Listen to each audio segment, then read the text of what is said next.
આ બધી સમયની વાતો છે. તમે જો ઉનાળામાં શહેર હોય કે ગામડું હોય, મકાનની આગળ ધૂળ ઉડે ને ત્યારે લોકો એમાં પાણી નાખે. શું કામ?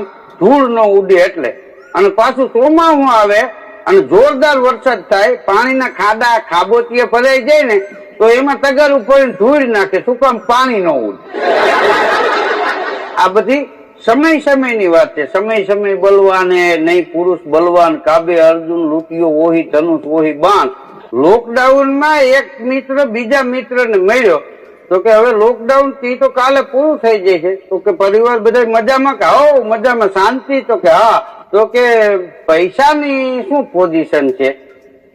તો બોલો કે પૈસા તો હાથનો મેલ છે, પણ 3 મહિનાથી એ કે હાબુથી ધોવે ને સેનેટાઈઝર થી ધોવે ને તે હાથ એવા ચોખ્ખા ચણે છે કે રાતી ભાઈ મોટા ગોઈતી જ ન જડે. બોલ વાત કે છે ને લોકો કે પૈસા હાથનો મેલ છે, એ વાત છે, પણ હકીકતમાં પૈસા બનાવવા ઈ અઘરી બાબત છે. એક કારખાનાના માલિકને કોઈએ પૂછ્યું કે તમારા કારખાનામાં કેટલા માણસો છે? 60 માણસો છે. 60 માણસો કામ કરે છે? તો કે હું હોય ત્યારે બધાય કામ કરે છે, બાકી ગણ્યા ગાય છે. અને એની વાતે હાથી.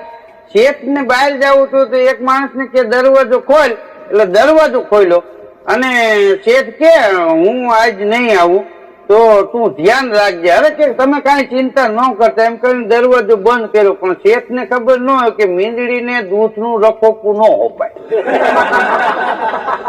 અંદર જઈને ઓલાને કે મોટા ફાંકી કાઢી કે, પણ કે શેઠ કે હવે એ આંખ સુધી ન આવે, મને કીધું તું ધ્યાન રાખજે.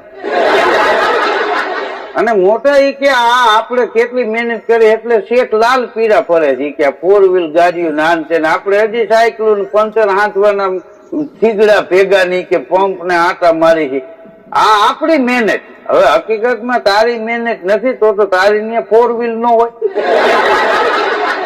કારખાનામાં એવું થાય છે, કંપનીમાં એવું થાય, એટલું નહીં પણ ગામડે ઘણા ખેડૂત, મોટો ખેડૂત હોય હાથી રાખે તો એ હાથી ગરતણી આંટો મારવા જાય તો જ કામ કરે, બાકી તો બેઠો હોય નીણ પૂરો કરીને બંધારને ટેકે. અને એ વાડીનો માલિક આવે ને તો કોદાળી લઈને મને ઢોખડી ખોદે. માલિક આટો મારી વહી જાય તો કોદાળી એક ફેર પડી રહી. ચોમાહાના 3 મહિના માથે વહી ગયા. એ ગરતણી પાછો આટો મારવા આવ્યો તો હાથી ને બોલે બેટા અહીંયા આવ્યો કે શું? એ કે ભાઈ કામ ન કર પાણી ઓલું હું તેદી આવ્યો તેદી 3 કાક ઢોખડી માથે કર્યા ની કોદાળી કાટ મારી ગઈ. એને ધોઈને ઓયડીમાં મૂકી દે, અમને ખબર તમે કેટલા કામ કરો છો. આ બધું રહેવા દે. જે માણસને મહેનત કરવી હોય તો એવી રીતે કરવી જોઈએ કે પોતાની જ વાડી છે કે પોતાનું કારખાનું છે તો ઈ દુખી ન થાય, એનો પરિવાર કોઈ દી દુખી ન થાય. શું કામ? કે એને હકનું ખાવું. બાકી 3 પેઢી હરિયા તાણતા હોય. અમારે કોઈ દી હરખું ન આવ્યું કીધું તમારે ન આવે. હા, તમે જેના નોકરી કરતા હોય ઈ શેઠ ને ભૂખ ભેગા કરવા ઉભા થાવ તો તમારા છોકરા હાઈકમ કરે એવું માનો તમે. ટિમ્બરના કેપ્ટન ની નોકરીના ઇન્ટરવ્યુમાં એક યુવાન ગયો. સાહેબે એને પૂછ્યું, ઈ કે કદાચ તમે હાલો આમાં સિલેક્ટ થઈ જાઓ અને તમે વાણ લઈને જાતા હોય અને બરોબર મધદરિયે વાણ પૂગે અને દરિયો તોફાને ચડે, હુડુડુડુ કરતા ખોરડા જેવા મોજા ઉછળે, દરિયો તોફાને ચડે તો તું શું કહે? તો ઓલો યુવાન કે તમારી પાસે તોફાન હોય તો અમારી પાસે લંગર ન હોય, નાખી દે. સાહેબ કે હવે ઘેરે જાય. 2 બહેનો એસટી બસ માં ચડ્યા તો જગ્યા એક જ હતી. તો જગ્યા ઉપર બેસવા માટે ઝઘડો થઈ ગયો, ધડાધડી બાજી પડ્યા. એમાં કંડક્ટર આગળથી ટિકિટ કાપતા એનું ધ્યાન ગયું. ઈ કંડક્ટર આવ્યો. કંડક્ટર કે શું છે? માથાકૂટ શેમાંથી થઈ? તો એને ઝઘડાનું કારણ જાણ્યું કે ભાઈ બેસવામાં માથાકૂટ થઈ છે. તો કંડક્ટર એટલું બોલ્યો કે હવે તમે એક કામ કરો. શું? કે ઉંમરમાં જે બેન મોટા હોય એ બેસી જાય, ઉંમરમાં જે બેન નાના હોય એ ઉભા રહીએ. તા તો ઈના એ 2 બેનું તાણી કરવા મળ્યા. ના બેન તમે બેસી જાઓ. તો કે ના તમે બેસી જાઓ. હું તમારાથી નાની છું. હવે ઉંમર મોટી દેખાડવી બૈરાઓ અને કુપનમાં જ નામ નીકળી જાય ત્યાં સુધી ગમતું નથી. હમણાં એક બેન એના પતિને કહેતા હતા, ઈ કે સાંભળ્યું કે શું? તો કે મારું વજન બહુ વધતું જાય છે, તો આનો કઈ ઉપચાર બતાવો ને, આની કઈ દેશી દવા કે કઈ તમે તપાસ કરો ને, બહુ વજન વધે છે. તો કે એનો પતિ કે વજન ઈ ખાલી શબ્દ નથી, તો કે ઈ આખું વાક્ય છે, એને તું સમજતી નથી. કેમ? તો કે વ એટલે વધારે, જ એટલે જમવું, ન એટલે નહીં, વધારે જમવું નહીં.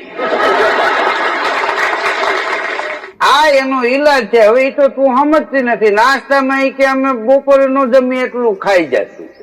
હા, પછી વજન વધે જ, આમાં વજન ઘટે નહીં. હા, એક વિદ્યાર્થીએ બીજા વિદ્યાર્થીને પૂછ્યું, ઈ કે તું ભણસ, હું ભણું છું, અહીંયા ઘણા વિદ્યાર્થીઓ છે, તો મારે તને એક પ્રશ્ન પૂછવો છે. કે બોલ ને મોટા. તો કે તું અહીંયા ભણવા આવસ તો તારા ભણતર ઉપર તારા બાપુજીને વિશ્વાસ કેટલો?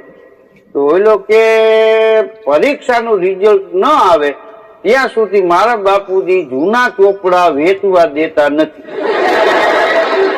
રિઝલ્ટ આવી જાય હું બતાવું તો કે મારા સાહેબ ને ફોન કરે, નહીં આ બરોબર જ છે ને 80%, ત્યાં પછી ચોપડા વેચવા દે. હવે એનું કેટલું ભણતર છે. જ્યોતિષીએ એક ભાઈ ને કીધું, ઈ કે ભાઈ કે તમારા મકાન નીચે પુષ્કળ ધન છે, પણ તમને કામ નહીં આવે. ઓલો કે મારા હાચા 100% હાચા તમે. કેમ?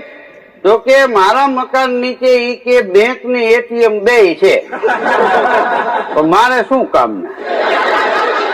હા, એક ભાઈ તો ધોમ દારૂ પીને અને સ્ટુડિયોમાં ગયો. ઈ કે મારે પાસપોર્ટ ટાઈપ ફોટા પડાવવા છે. ઓલો કે પાસપોર્ટ ટાઈપ ફોટા તો તમારે વિદેશ જાવ? ના રે ના ભાઈ, કે આપણે કલકત્તા નથી ગયા, એમાં વિદેશ ક્યાંથી જાય? તો પાસપોર્ટ ટાઈપ ફોટા શેના માટે? તો કે મારે ડ્રાઇવિંગ લાયસન્સ કઢાવવું છે, 2 વ્હીલ ને 4 વ્હીલ નું. પણ એ કે યાર તમારે લાયસન્સ પેલી વાર કઈ કહ્યું કે ના, પેલી વાર જ કઢવું, એમાં ફોટાની જરૂર છે. તો કે તમારે લાયસન્સ કઢાવવું હોય તો આવી રીતે ધૂમ પી ન હોય, એના માટે જ પીછું છે મેં. કેમ? ઈ કે ગમે ત્યારે મને કોઈ પોલીસ રોકે ને મારું લાયસન્સ જોવે ને મારા મોટા સામું જોવે એટલે એને નક્કી થઈ જાય કે આનો ચહેરો પહેલેથી આવો જ છે. રોડ ઉપર એક ભાઈ નીકળ્યો ને, તે ધોમ પી ગયેલો, તે જે વાહન નીકળે ને આમાં મામામ કરે, આ સાઈડમાં નીકળે એને આમાં મામામ કરે, પણ ફૂટપારી ઉપર ઉપેર. એમાં જમાદાર નીકળ્યા પોલીસ વાનમાં, તો ભૂલમાં એને આમ થઈ ગયું, તો બ્રેક મારી. શું છે કે બસ સ્ટેન્ડ સુધી લેતા જાવ ને, લઈ લ્યો કે આને આમાં. પોલીસ વાનમાં લઈ ગયા. પછી બસ સ્ટેન્ડે ઉભી ન રાખી અને બરણાટી મારે પોલીસ સ્ટેશને ગાડી ઉભી રાખી. તો સાહેબ બસ સ્ટેન્ડ આવી ગયો કે ના, પોલીસ સ્ટેશન આવી ગયું. તો કે એમ તું કે નો હાલી કે લીમડો પકડ. 3 ફોટા માર્યા, પૂરજો કસ્ટડીમાં. એ પોલીસ કસ્ટડીમાં પૂરજો તો એમાં 3 જણા બીજા હતા. તો આમ જોઈને કે ભાઈ તમારે ક્યાં જવું છે? તો એક ભાઈ કે મારે તો સુરત જવું છે. બીજાને કે તમારે? મારે બરોડા જવું છે. ત્રીજાને કે તમારે ક્યાં જવું છે? એ કે મારે તો મુંબઈ જવું છે. તો ઓલા 3 ભેગા થઈને કે તું કે ને તારે ક્યાં જવું છે? કે ઈ ખબર હોય તો થોડો પોલીસ ને ઊંચું હાથ કરીને ગાડી રોકું. મૂળ એને ક્યાં જવું છે એને ખબર નથી. આ બધી સમયની વાતો છે. તમે જો ઉનાળામાં શહેર હોય કે ગામડું હોય, મકાનની આગળ ધૂળ ઉડે ને ત્યારે લોકો એમાં પાણી નાખે. શું કામ? ધૂળ ન ઉડે એટલે. અને પાછું ચોમાસું આવે અને જોરદાર વરસાદ થાય, પાણીના ખાડા ખાબોચીએ ભરાઈ જાય ને, તો એમાં તગારું ફરીને ધૂળ નાખે. શું કામ? પાણી ન ઉડે. આ બધી સમયની વાત છે. સમય બલવાને નહીં પુરુષ બલવાન, કાબે અર્જુન લૂંટ્યો વોહી ધનુષ વોહી બાણ. લોકડાઉનમાં એક મિત્ર બીજા મિત્રને મળ્યો, તો કે હવે લોકડાઉન થી તો કાલે પૂરું થઈ જાય છે. તો કે પરિવાર બધા મજામાં? કે હો મજામાં, શાંતિ? તો કે હા. તો કે પૈસાની શું પોઝિશન છે? તો ઓલો કે પૈસા તો હાથનો મેલ છે, પણ 3 મહિનાથી ઈ કે હાબુથી ધોવે ને સેનેટાઈઝર થી ધોવે ને તે હાથ એવા ચોખ્ખા ચણા છે કે રાતી ભાઈ મોટા ગોઈતી જ ન જડે. બોલ વાત કે છે ને લોકો કે પૈસા હાથનો મેલ છે, એ વાત છે, પણ હકીકતમાં પૈસા બનાવવા ઈ અઘરી બાબત છે. એક કારખાનાના માલિકને કોઈએ પૂછ્યું કે તમારા કારખાનામાં કેટલા માણસો છે? 60 માણસો છે. 60 માણસો કામ કરે છે? તો કે હું હોય ત્યારે બધાય કામ કરે છે, બાકી ગણ્યા ગાય છે. અને એની વાતે હતી. શેઠ ને બહાર જવું હતું તો એક માણસને કે દરવાજો ખોલ, એટલે દરવાજો ખોલ્યો અને શેઠ કે હું આજ નહીં આવું તો તું ધ્યાન રાખજે. અરે કે તમે કઈ ચિંતા ન કરતા એમ કરીને દરવાજો બંધ કર્યો. પણ શેઠ ને ખબર ન હોય કે મીંદડીને દૂધનું રખોપું ન હોપાય. અંદર જઈને ઓલાને કે મોટા ફાંકી કાઢી કે પણ કે શેઠ કે હવે એ આંખ સુધી ન હોય, મને કીધું તું ધ્યાન રાખજે.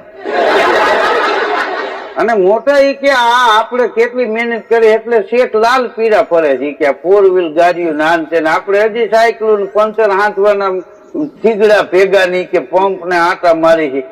આ આપણી મહેનત. હવે હકીકતમાં તારી મહેનત નથી તો તારી ને 4 વ્હીલ ન હોય.